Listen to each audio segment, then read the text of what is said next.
posisi kita belum bergeser dari posisi 5 besar angka kemiskinan tertinggi dari 34 provinsi. Berharap bahwa kita akan bergeser 5 ke atas. Di target RPJMD disebut presentasi kemiskinan Gorontalo di 2024 menembus angka 14, Provinsi Gorontalo sebesar 646.046 jiwa. Sehingga data yang dipakai pusat, data yang lama. Harusnya Kemensos menggunakan data ini yang tidak mau disalahkan ibu kemarin. Ini menarik keseimbangan harga. Berapa? Kurang lebih 20% dana APBD kita. Itu berapa?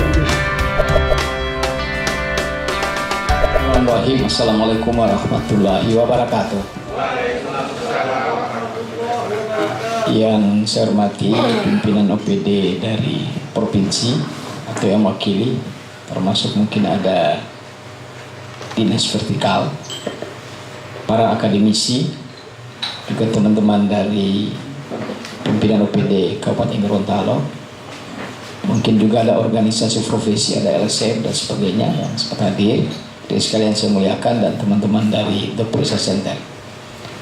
Hari ini untuk kelima kali kami menindaklanjuti hasil Silaknas.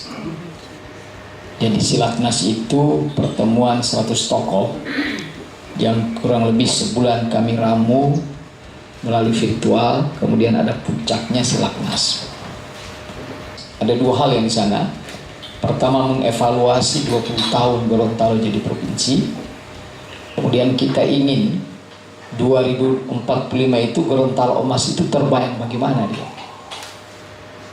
Maka mimpi-mimpi generasi muda, generasi hari ini itu dituangkan, tetapi pada Silaknas itu baru berserakan, belum membumi, dan kita ingin setelah selesai target kita bulan Desember nanti sudah akan lahir roadmap rancangan Gorontalo Emas 2045.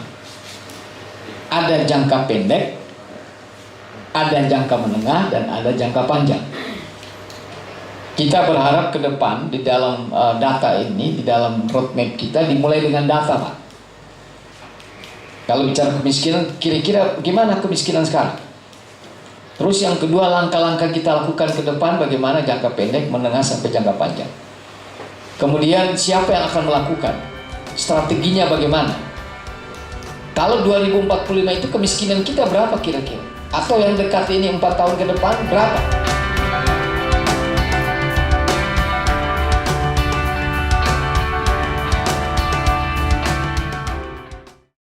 Bourguignon, Profesor Bourguignon, seorang ekonom berkebangsaan Prancis dan pernah menjadi ekonom Bank Dunia, menganalisis lebih jauh, teorinya 3 jauh. Kenapa biasa pertumbuhan ekonomi itu tinggi tapi orang miskin juga bertambah? Karena ada masalah di situ yang harus dibereskan adalah ketimbangan.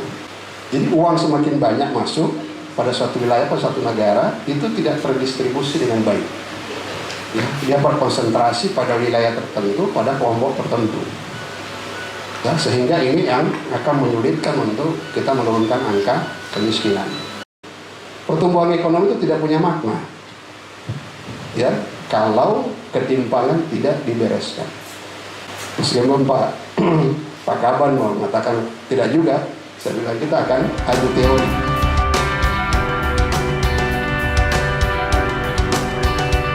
Sistem layanan rujukan terpadu itu dibantu oleh Kementerian Sosial hanya kurang lebih 10 juta, dan itu di Kabupaten Gorontalo dari 200 desa hanya 2 desa, Pak. Dan sekarang ini desa melakukan updating dengan Swadana dan Mandiri sampai saat ini. Kami di provinsi juga ingin mendanai desa, dihitung anggarannya kurang cukup. Kabupaten kota juga demikian, 200 desa. Mungkin melalui dana desa lewat Bapak Bupati mungkin ada SK untuk pendataan itu, untuk mengoptimalkan pendataan itu, mungkin yang menjadi titik inti bahwa. Dan dari teman-teman provinsi, masalah di 10 tahun depan itu data jangan dibicara, dan itu berbasis. Nah, ini perlu penguatan SDM-nya dan energinya. Bukan hanya SDM-nya diperkuat tapi energinya. Saya kira di desa punya dana. Jadi berapa? Kurang lebih 20% dana APBD kita itu berada di desa. Nah, kita perkuat itu dan kita gunakan dengan baik.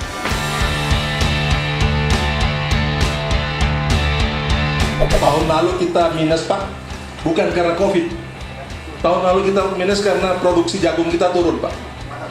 Ya, karena jagung kita turun sehingga posisi kita pada posisi minus pada RB.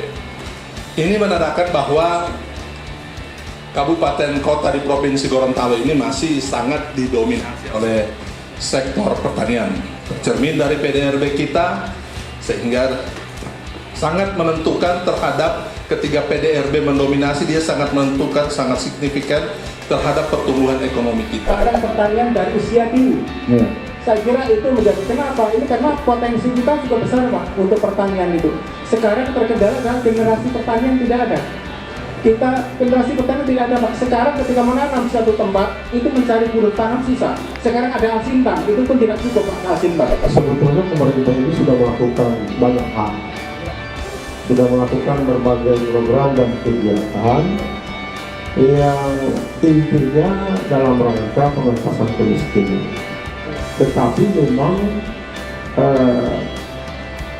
apa yang sudah dilakukan itu belum mampu membuat masyarakat kita untuk tidak miskin. Kelihatannya kemiskinan itu, orang-orang miskin itu cenderung terpusat, Pak. Sehingga bagaimana mengurangi melakukan intervensi terhadap kantong-kantong kemiskinan. Sehingga itu program-program ke depan akan terarah ke situ. Yang berikutnya adalah tentu menghitung orang miskin itu kan tadi dikatakan ada 61.000 kita punya DTKS. Sesungguhnya itu bukan orang miskin. Orang miskin kita itu kan cuma 17,5%, Pak. Bahwa DTKS itu adalah kelompok sasaran. Jadi sekali lagi DTKS bukan angka miskin. Ya. Apa sebenarnya substansi? Apa yang dikatakan Pak Naker tadi, apa yang kurang dari pemerintah? Sungguh sangat luar biasa apa yang sudah dilakukan oleh pemerintah.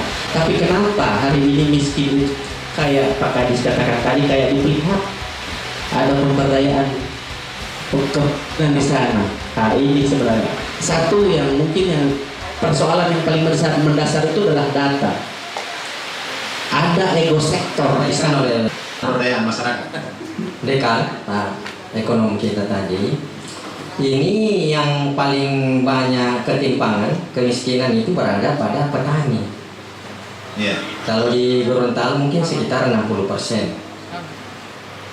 Nah, tapi barangkali beliau belum lihat secara detail ke bawah penyebabnya ketimpangan itu. Nah, itulah di situ, kan? Itu belum dia sebagai yang disampaikan oleh Pak Prof tadi itu dia lihat dari sisi kepemilikan, dia tak lihat sebagai buruh tani. Kalau buruh tani ini dia mendapatkan lagi cuman dikurangi lagi 20% yang dia dapat. Tiga narasumber tadi bicara tentang masalah ekonomi secara umum, tapi mohon maaf saya tidak melihat satupun yang menyebut masalah kontribusi UMKM. Ya, mohon maaf. Bahwa perlu kita ketahui bahwa UMKM ini memiliki kontribusi besar ya, terhadap PDB Indonesia. Ada kurang lebih 61,7%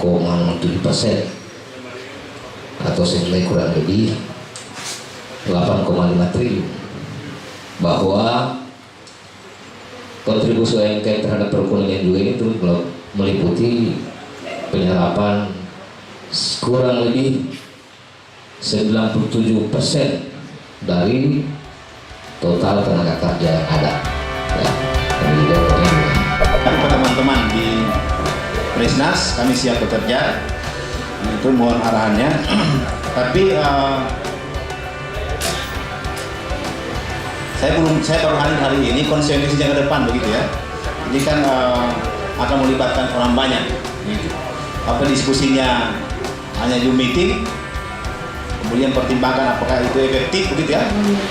Apa namanya, sharing banyak tadi sehingga kita banyak masukan dan menjadi catatan.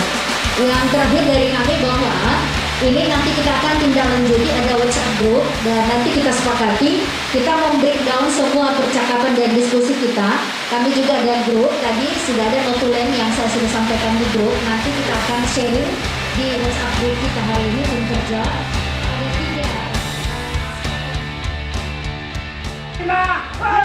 3.